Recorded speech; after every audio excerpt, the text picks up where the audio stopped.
stop stalling and start miling. Mile.today. That's MILE.today. Mile today. Make it look easy. Yo, what up, folks? This is Rodney Farrell, the CEO of Farrell Development Group, and you're listening to the E.I.T.H.R podcast, hosted by E.I.T.H.R. Let's get it. All right, testing, 1, 2. This is the E.I.T.H.R Spaces here with your boy E.I.T.H.R. I'm inviting in the lovely, talented, highly intelligent, highly doubtful that she'll agree to what the hell I'm saying right now, a 3 boys mom. Right now she's a listener on. Hopefully she'll get it together and learn how to operate the microphone for her Twitter. Anyway, so I'm doing this because her and I had this conversation before when it came to having these conversations on Twitter Spaces and me uploading it to the E.I.T.H.R podcast. And how are you doing, Miss 3 Boys Mom? Good, I'm good. Good, perfect. So, know you're kind of new to the whole Twitter game, so thank you very much for getting out of your comfort zone and giving us a shot at expanding your repertoire of communication in today's era, because we're kind of old as fuck when it comes to this, but we're not new to this, because we go back to what is it, Yahoo Chat and dial-up and AOL and all that much shit. Like 96, right. Like 96, all the way back. Right, when the streets were real. Right. So, this thing I want to kind of discuss is you're pretty much well in depth to dealing with people in the public and health issues and things like that. And we've talked about being comfortable in your own skin. Right. And it's definitely one of those, I guess, a lot of people don't know how to be comfortable in their own skin. You know, Lord knows I wasn't for a long time. Whether that's because society tells you what's beautiful, what isn't, whether society tells you what's sexy, what's not, what's in shape, what's not. Right. It is something that's easier said than it is done. I can't, right? We can always, give the good inspirational speech, but when you come out that tunnel and get on that field, the game is different, right? So, as a woman, what are some concerns that, whether you or people have dealt with when it comes to being comfortable in their own skin? Like, has anyone, shared anything with you? Have you, experienced things yourself when it comes to being comfortable or uncomfortable, and how to deal with that?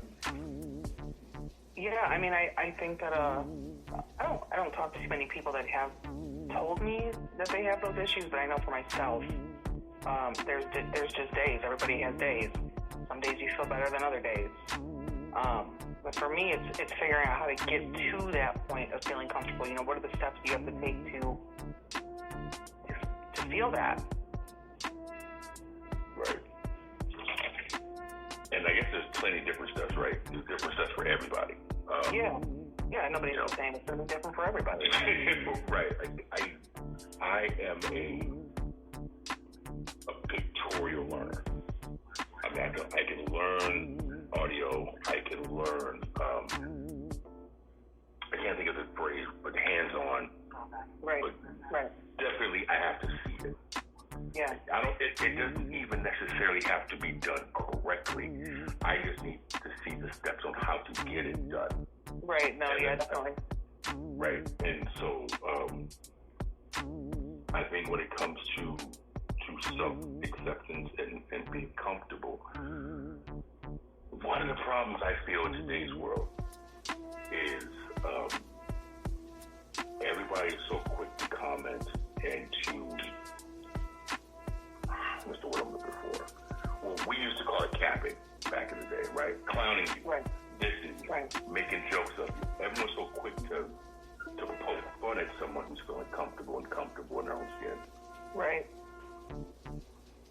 But they themselves are pretty much afraid of it.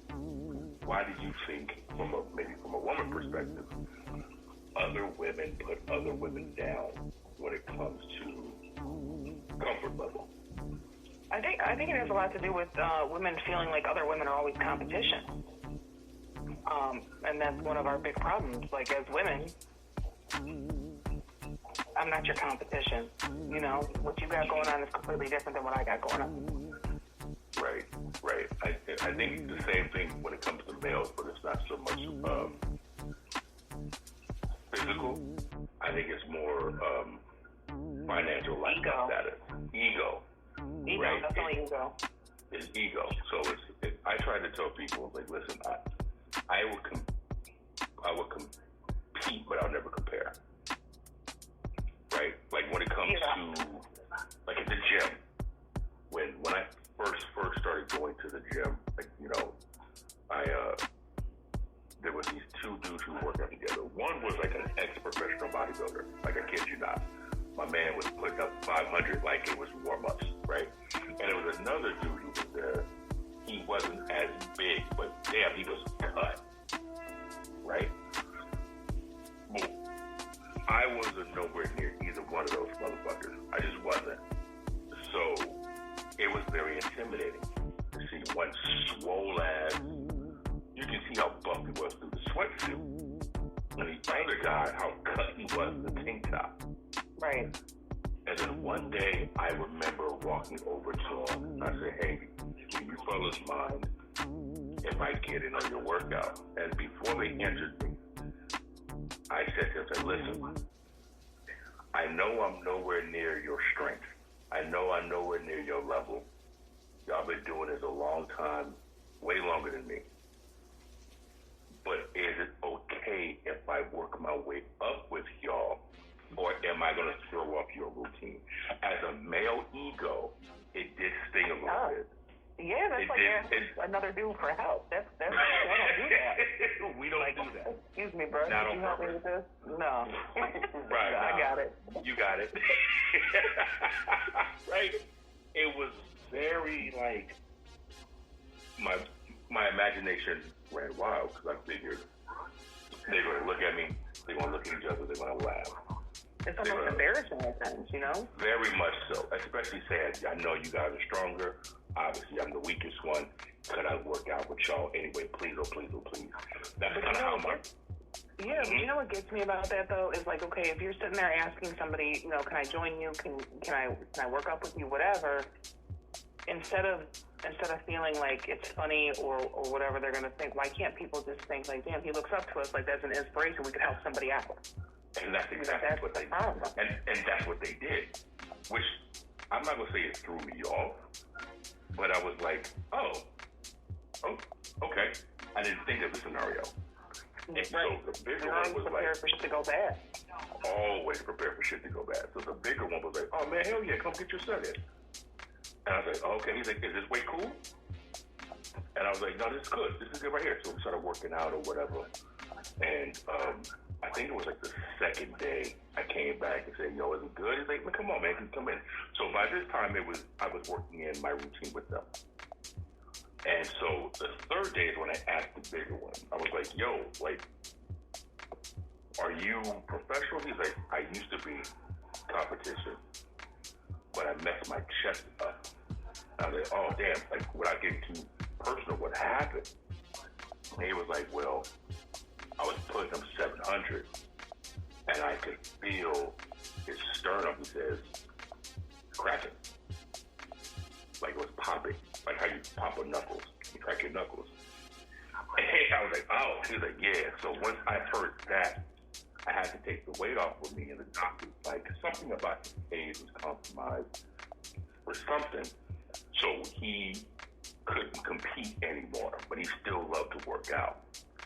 And the other gentleman, his whole thing was he wants to look stronger than what he is. So I was like, okay. So he did a lot of like plyometric workouts, so on and so forth. But the bottom line was I was comfortable enough to ask these dudes. So So later on, there was another dude, I'll never forget his name. His name was Joe. Joe was like this 6'4", 6'5" dude who looked like he would play tight end in college. And he would come to the gym, and all he did was squats. That's all he did, the squat rack. And so these two that were working out originally, their schedule started to conflict a little bit because of work and things of that nature. And so I went to Joe and was like, yo, blah, blah, blah, blah, blah. Same thing I did with them. He was like, yeah, man, I mean, I see you guys working out over there. I was like, dude, those guys are killing it. In my mind, I'm like, no, I'm getting killed. They're killing it. They're killing me. Right? So I took to get it comfortable in my own skin by asking someone else, hey, listen, I hate working on my legs. I hate doing squats. It's the worst thing in the world. He said, well, I hate working on my upper body because I'm so weak. Let's work together. Let's compromise. You do with the leg workout, I'll do the upper body workout. How about that? It was like, deal. So that example I kind of tell people is like, if you get out of your comfort zone and comfortable enough to, like you said, ask for help, ask for assistance, I think a lot of people would see we're all kind of in the same battle together. Like, have you ever encountered something like that for yourself where someone asked you for assistance or maybe needed some reassurance from you about something that they were insecure about? Oh, absolutely. Especially at work. I mean, when you're working with new grads or nurses who don't have experience in whatever field you're in, for me, it feels good to be able to teach somebody how to do whatever it is they're trying to do. That's a lifelong lesson that I just taught somebody. Like, they're going to remember me for that. Yeah, I mean, there's been a lot of times, friends, family, all of that. I think that everybody at one point has reached out for some kind of help. I feel, in addition,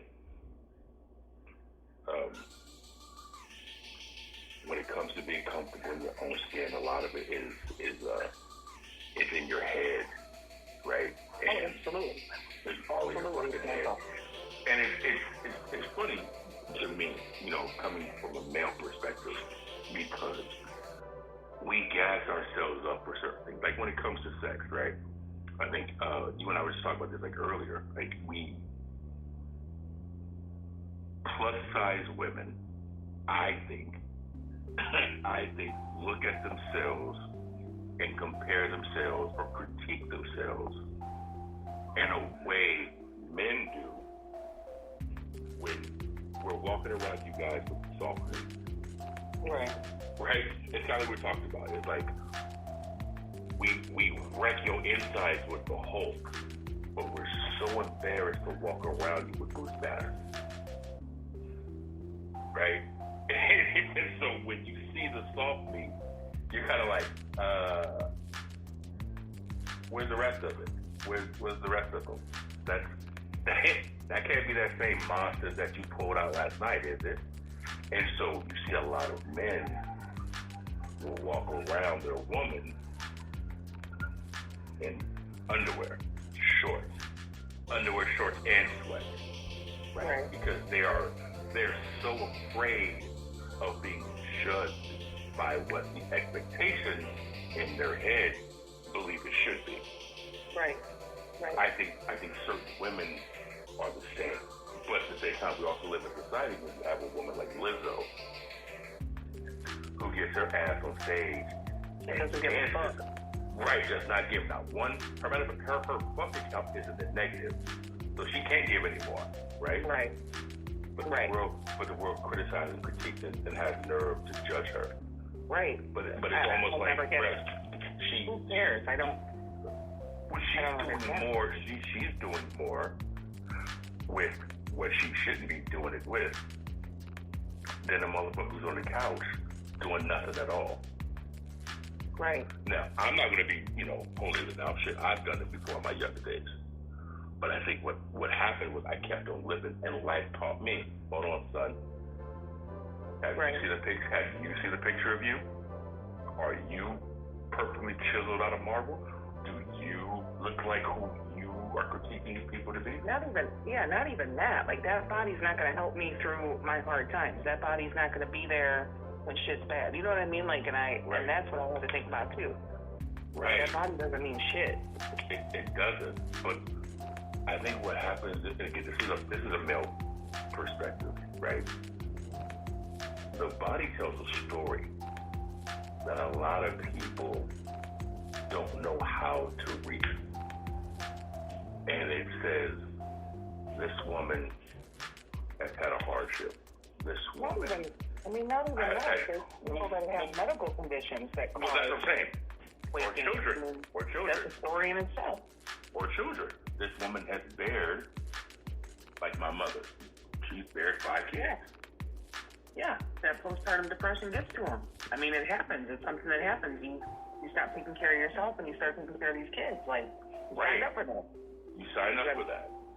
You got to figure out how to do both, how to balance both, and some of us just can't do it. And we get so caught up in quote unquote life that by the time we sit back and look at, okay, it's me now. We're at a certain age. Yeah. We're at a certain part in life to where it's like, damn, I can't do that like I used to anymore. Right. And you kind of gotta figure it out. But I know. Go ahead. I was gonna say, I know for me, there's been times where, like, as far as how I look, as long as my kids look good, my kids are dressed good, they're clean, and they're respectful in society to everybody, I don't give a damn what I look like. I'm busy trying to raise these boys. Like, right. And that's a problem. Right. Like, that's a problem for real, because you can't let go of yourself. And then that's what we lose ourselves. And then it's hard to get back to. And I try to, also let people know that when you do that, man, sometimes people are going to judge you for no matter what. And I use this example on a regular basis, and I don't want anyone thinking I'm being deliberately misogynistic or just being one-sided, but this kind of happens on a regular basis, especially when we went to school. Like, when you have a teenage girl who would walk around the hallway and she would hug more than one boy. Oh, she was a hoe. She's a hoe. If you were a teenage girl in school and you had more male friends, right? You look at that hoe. I hate her. She's such a... And that's it. Yeah, I mean, I grew up with brothers and only a dad, and now I have 3 boys. That's what I deal with. It's men. I get along with men. I know most of what's going on with men. I mean, there's a lot I don't know, of course, but I find it's more comfortable for me. Right. With the boys. With the boys. But let someone else narrate your story from the outside. All you do is sleep with men and hang around men, and obviously think she's a man. And I'm a hater because I'm a hater because I don't have girlfriends. I'm a hater because I don't get with the girl. None of that. The thing is, people are going to judge you no matter what you do, right? If you're a hoe because you hang out with boys, you're a tomboy if you hang out with boys. People are going to judge what they don't know, and I've learned this lesson in my life. You'll always be judged. You'll never be judged by someone who's doing better than you. Never will. No, you won't be. But here's the thing too. Like, why do I give a fuck what you think? Why? That's what people need. Like, I feel like that's what people need to stop doing. Why do I give a fuck what you think? Your thoughts have nothing to do with me and what I'm doing. Are your thoughts going to pay my bills? No. I don't care. Matter of fact, it costs you less to pay me no mind. Right. Yeah. So do that. Try that. How about that? Take that. Yeah. All of that. Hold that. Matter of fact, own that. Put your name on it. If it bothers, you know what I'm saying? If it bothers you that bad, don't look at me. Don't talk to me. Don't come around me. If it bothers you that bad that you think you have to judge me about it, I'm good. If it's that serious for you to have to form an opinion to judge what I'm doing without knowing what I'm doing it for, don't look. Right. Don't look. It's like social media. This shit has nothing to do with you. Like, even moving. Nothing to do with you. Matter of fact, no one knew you existed until I saw you. So right. keep going, and you won't ever see me again.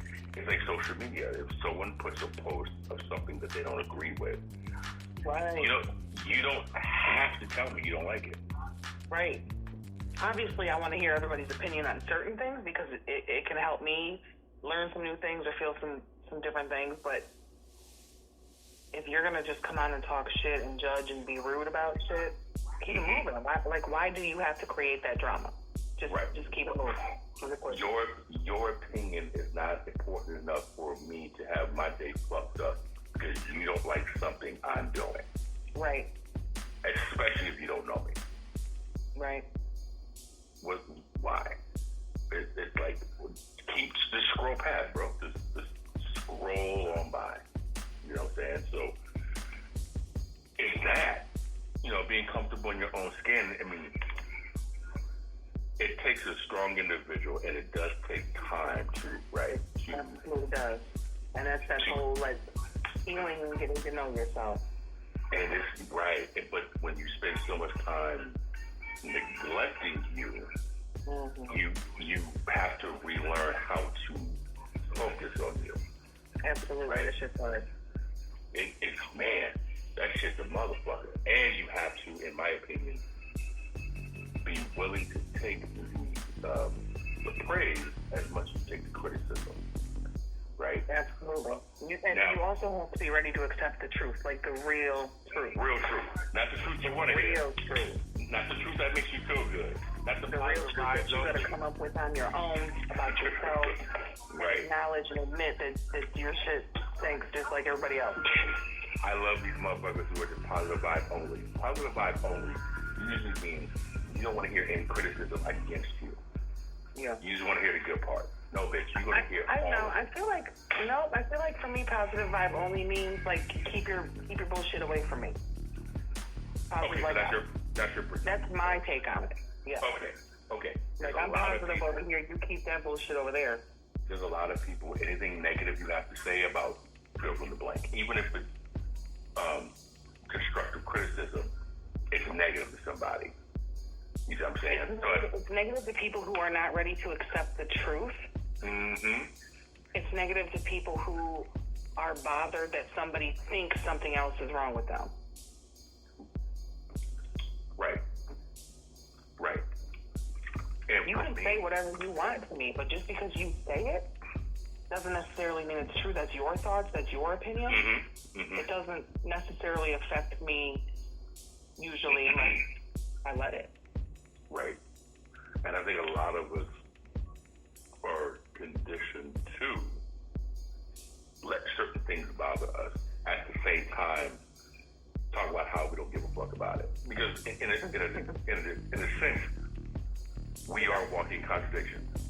Absolutely. We're walking contradictions. I don't give a fuck what nobody say.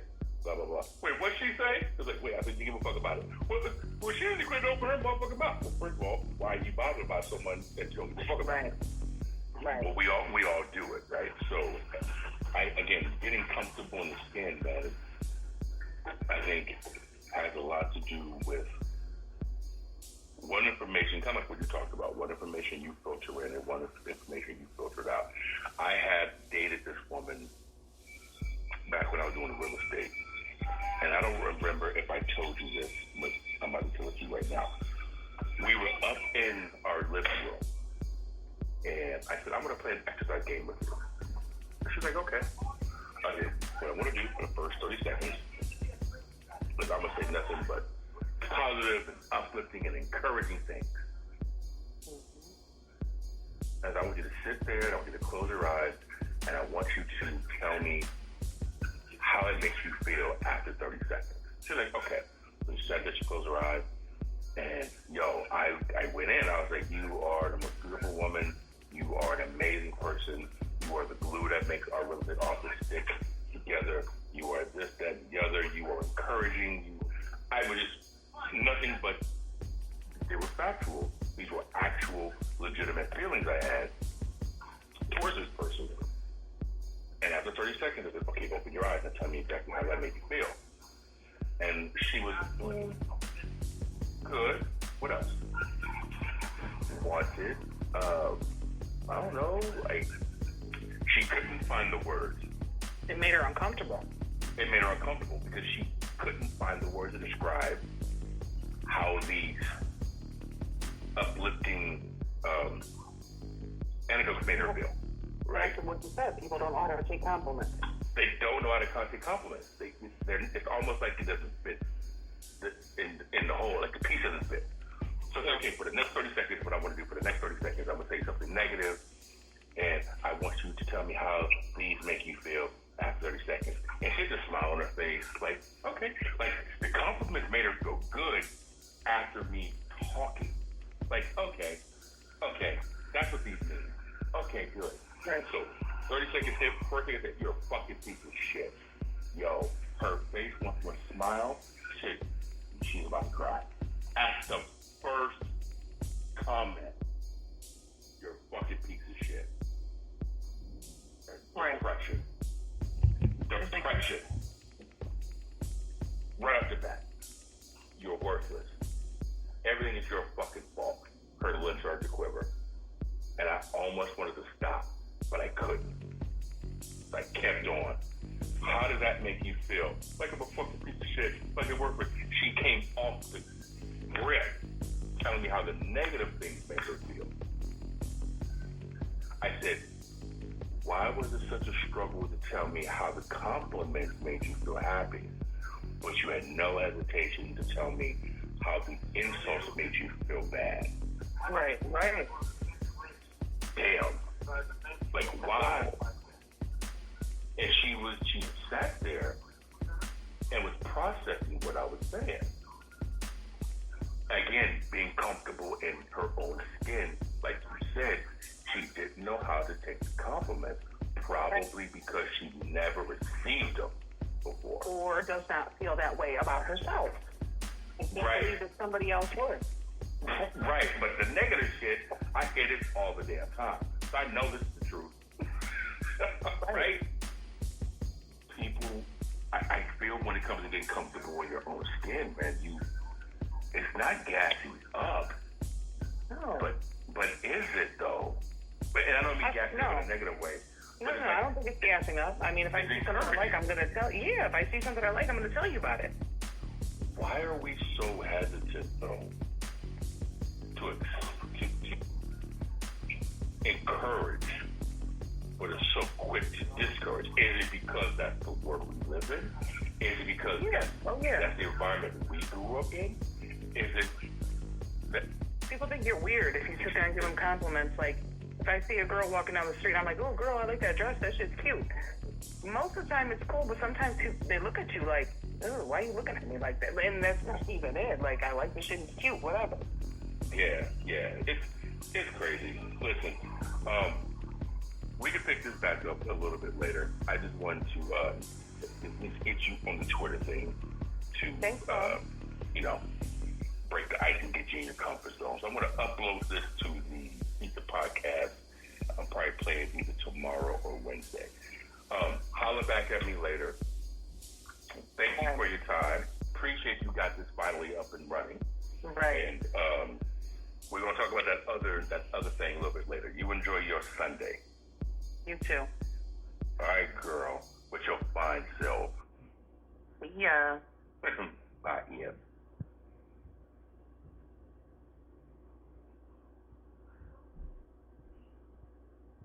Hi, this is Jean from Ukiah, California, listening to the handsome and witty D.Cal of the E.I.T.H.R.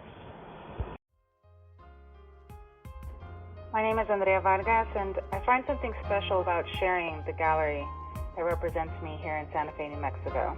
It's called King Galleries, and it's a special place. I'm originally from California, but we find in this gallery a way to see paintings of the Southwest, of the desert, of the land, and as well as the pottery that's made by living and breathing native Pueblo artists. So it's undeniably a place to receive inspiration and to reconnect with the legacy that belongs to all of us. It belongs to all of us as peoples of the Americas. And so there's much to share. My recent body of work is inspired by the desert, the thunder clouds, and thick paint. and I look forward to more people getting to share that experience and those beautiful aspects of Earth.